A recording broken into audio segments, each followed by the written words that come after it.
Y estamos nada menos que en el CENAR, la cuna del deporte argentino, con un emblema del deporte mundial. Julio, gracias por esta oportunidad de poder charlar con vos. ¿Y cómo te agarra en estos poquitos días que quedan ya para poder viajar al preolímpico? ¿Y en qué punto está la selección argentina luego de lo que fue Toronto y también esta Copa del Mundo?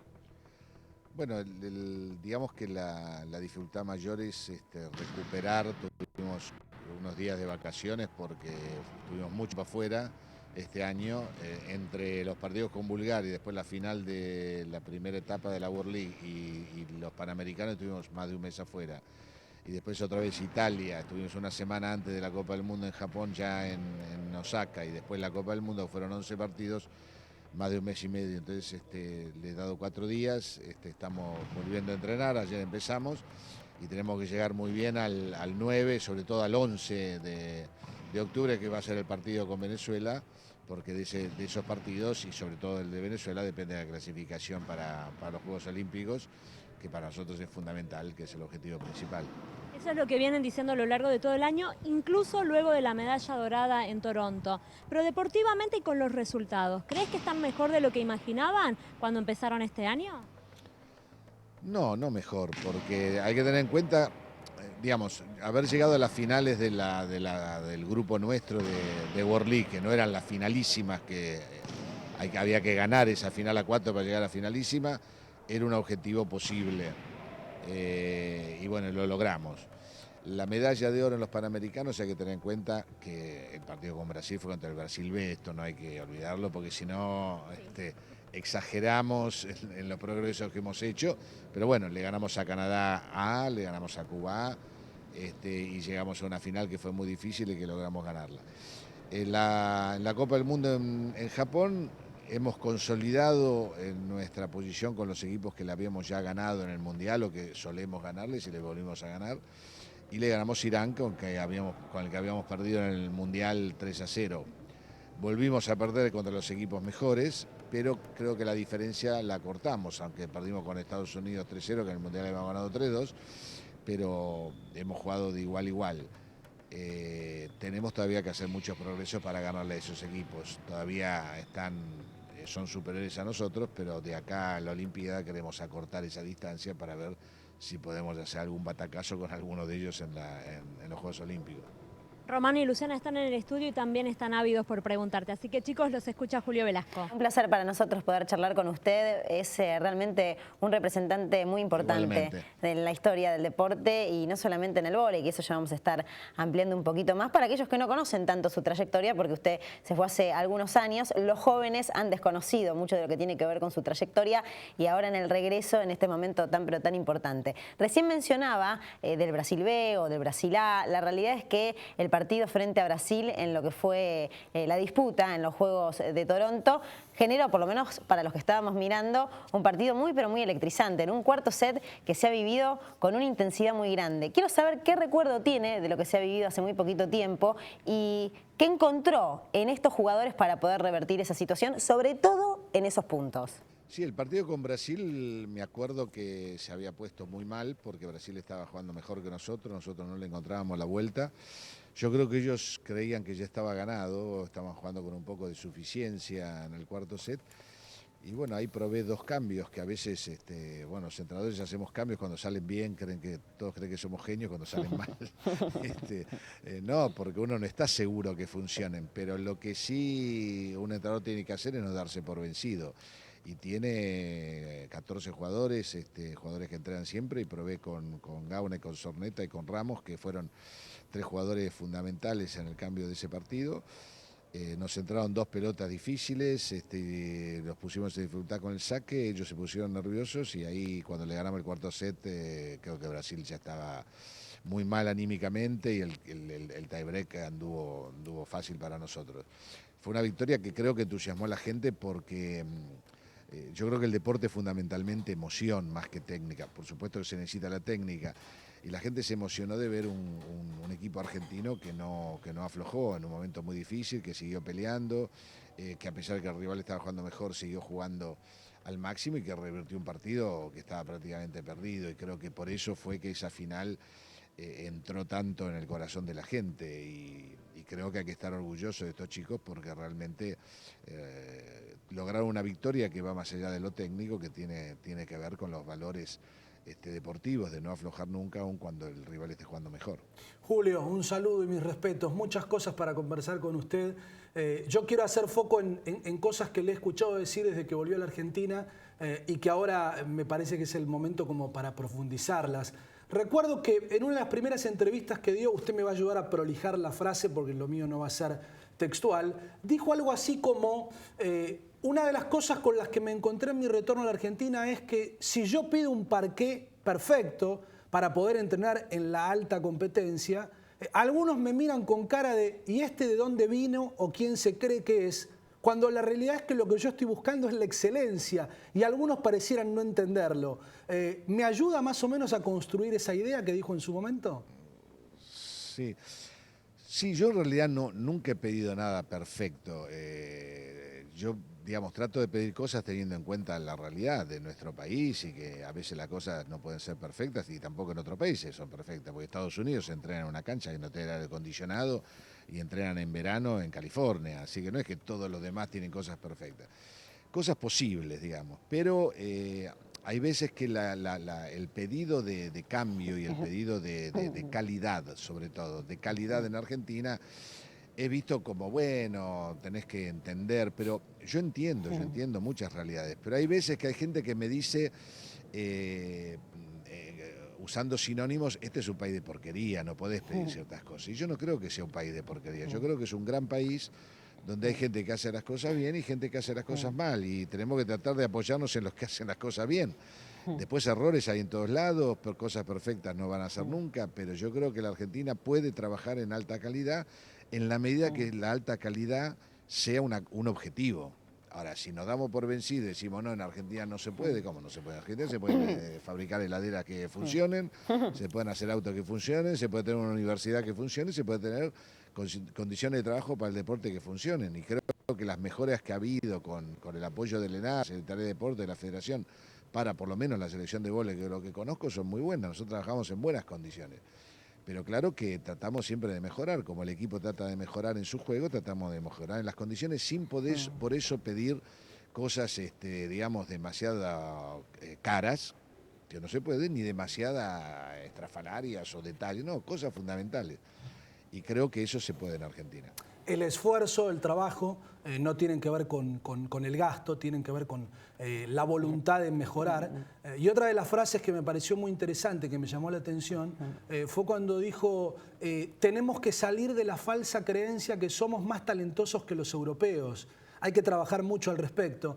Y si bien usted, me va a entender, viene del palo del vóley, pero estuvo muy cerca del fútbol, me acordé de esa vieja construcción, porque además a usted le gusta el deporte, que habla de cuando se encontraba o se encuentra un jugador argentino habilidoso, se dice, ese seguro nació en Barracas, como si en Ámsterdam no pudieran nacer habilidosos a los que además se le agrega trabajo, ¿no? Claro, claro, es que de hecho los jugadores argentinos, la historia del fútbol argentino indica eso, ¿no? Cuando creímos, como fue en el Mundial de Suecia del 58, como fue en el Mundial de Inglaterra del 66, en el mismo Mundial de España del 82, que nosotros éramos los más habilidosos, no fue mal. Cuando fuimos con mayor humildad, teniendo jugadores habilidosos, primero que ninguno, Diego Maradona en el 86, pero fuimos con más humildad, o en el mismo 78, a Argentina le fue bien.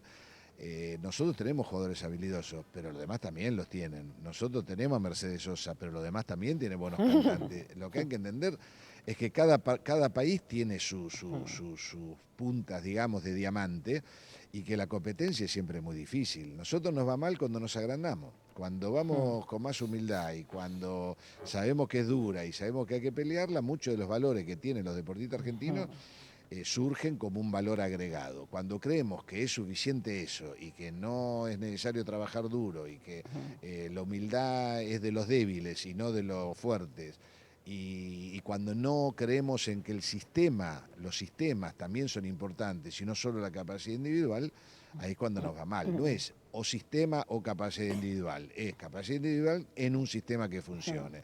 no es calidad técnica o preparación física, hay que tener calidad técnica y una buena Claro. condición física, y así en todo el resto. Julio, para aquellos que no conocen su trayectoria y su historia, me gustaría que les cuente cuál fue su vínculo con el fútbol y qué relación, si es que todavía la conserva, ha tenido y mantiene con Pep Guardiola. Bueno, mi relación con el fútbol es que, como todos los voleibolistas, en realidad yo quería ser jugador de fútbol.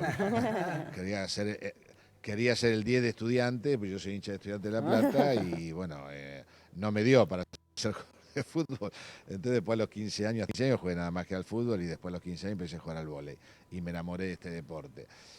Así que siempre he seguido al fútbol y me ha gustado. Cuando tuve la oportunidad en Italia, me dieron la oportunidad de trabajar de dirigente en la Lazio, de director general de la Lazio, la aproveché, sea porque tenía condiciones económicas que en el vóley obviamente son imposibles, pero además porque era una experiencia extraordinaria y lo fue como la experiencia en el Inter.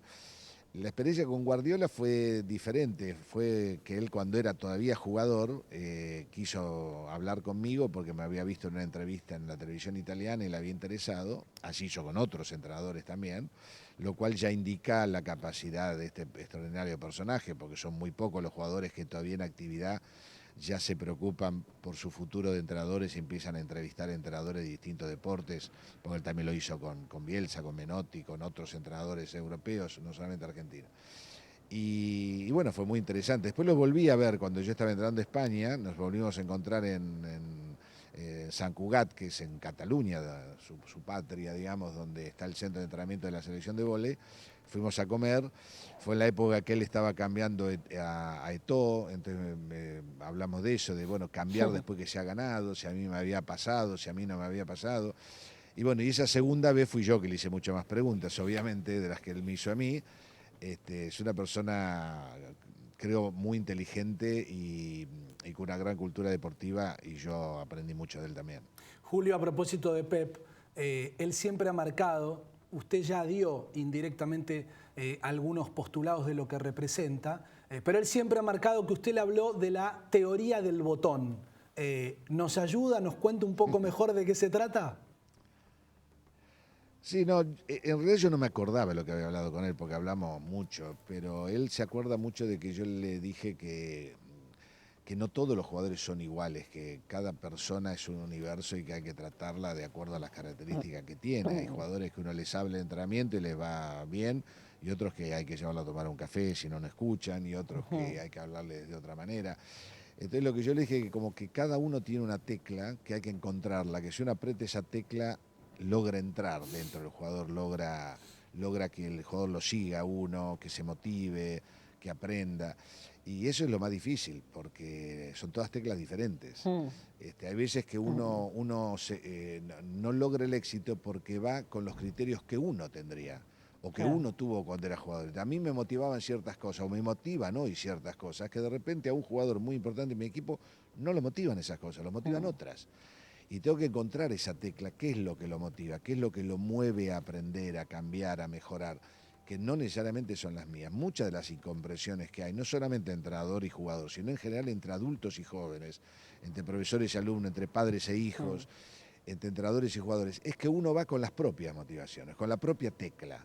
Y si el otro no tiene la misma tecla, el otro está equivocado. El joven está equivocado porque no tiene la tecla que yo tengo. La mía es la mía y la de él es la de él. Y además son generaciones diferentes y uno tiene que tratar de entender las características de las nuevas generaciones para encontrar la tecla justa y hacer que los chicos aprendan y que se motiven y que trabajen y que sigan su carrera en la mejor medida posible. ¿Y qué anécdota o historia nos puede contar en relación al aprendizaje que usted ha obtenido de esos jugadores, ¿no? De las distintas motivaciones o lo que afecta o mueve a un jugador que no mueve a otro, que nos puede ejemplificar, ¿no? Que eso lo ha hecho seguramente crecer y nutrirse.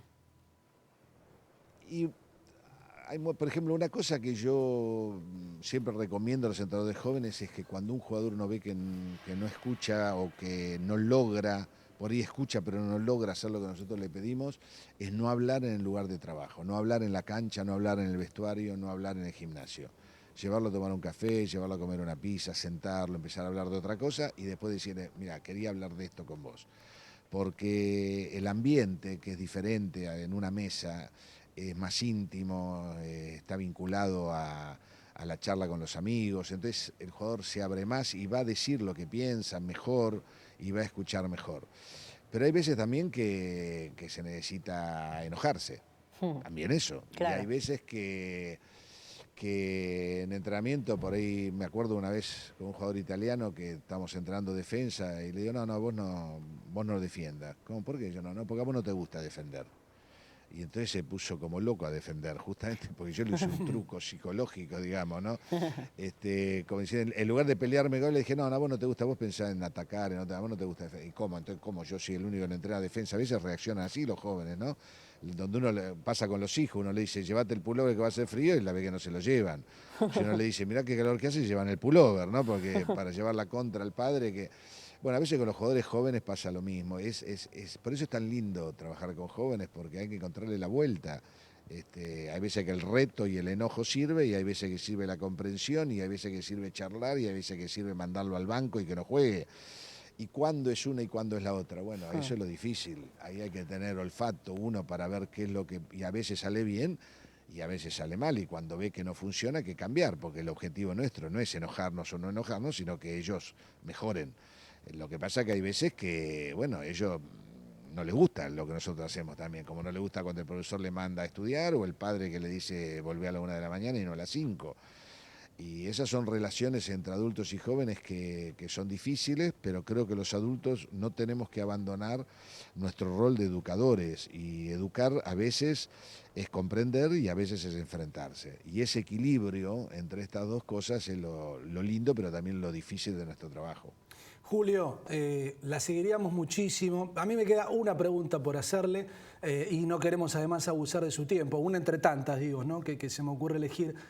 Usted en su momento dijo, la verdad es que a mí el vóley me salvó de la depresión en tiempos oscuros de nuestro país, en tiempos de dictadura, y me pareció una definición tan descarnada como extraordinaria, así como esto que todos repiten, creo que fue con Julio Lamas cuando charlamos hace poco tiempo, que él recuperó esa vieja idea de yo estaba con Velasco, con Nasnudel y con la gente que cerraban bares, por un lado y por el otro, ¿no? Recuperando, digamos, como para contraponer una idea un poco más oscura y otra tal vez un poco más agradable. ¿Qué se puede contar de lo que eran esas charlas de bares, ¿no? Que se han agigantado tanto que ya son una leyenda? Sí, pero eran verdad, cerrábamos bares, porque lo que yo creo que mucha gente tenía y tiene todavía ahora es la pasión.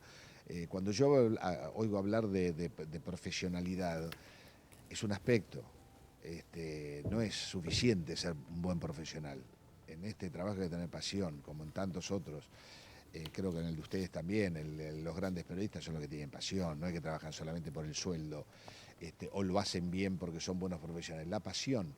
Y bueno, estos entrenadores de básquet tenían pasión por el básquet, yo lo tenía por el vóley, y hablábamos entre nosotros, y hablábamos con Carlos Grigol en Ferro, y hablábamos con entrenadores de vóley, y le damos vuelta a las cosas.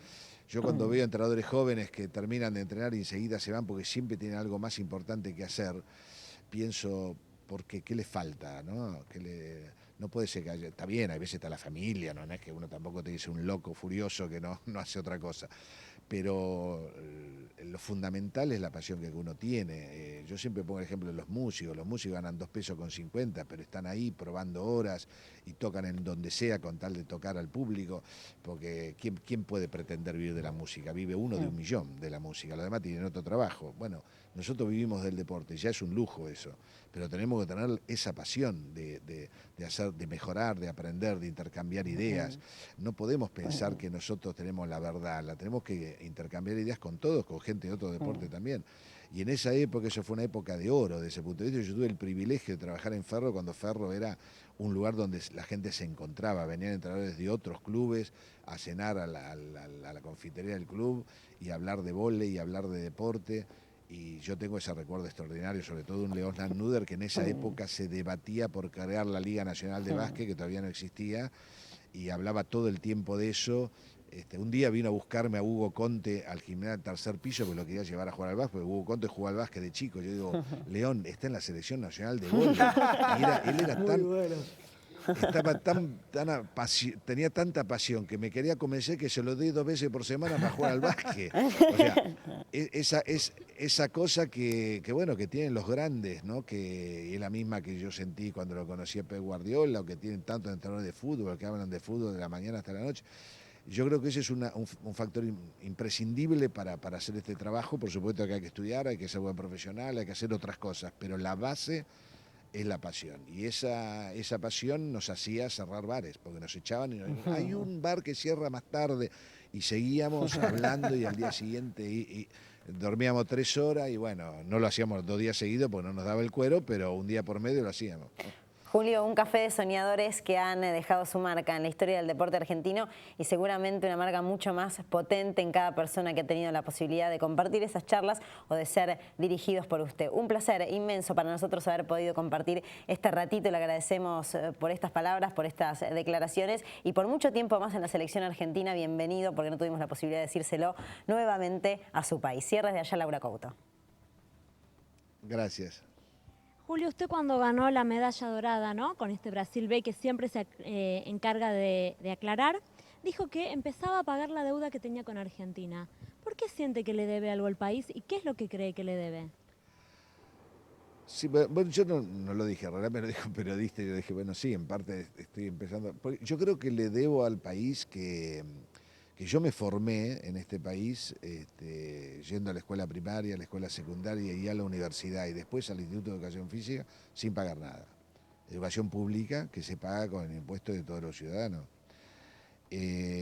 Trabajé en la selección nacional que me permitió conocer el vóley mundial.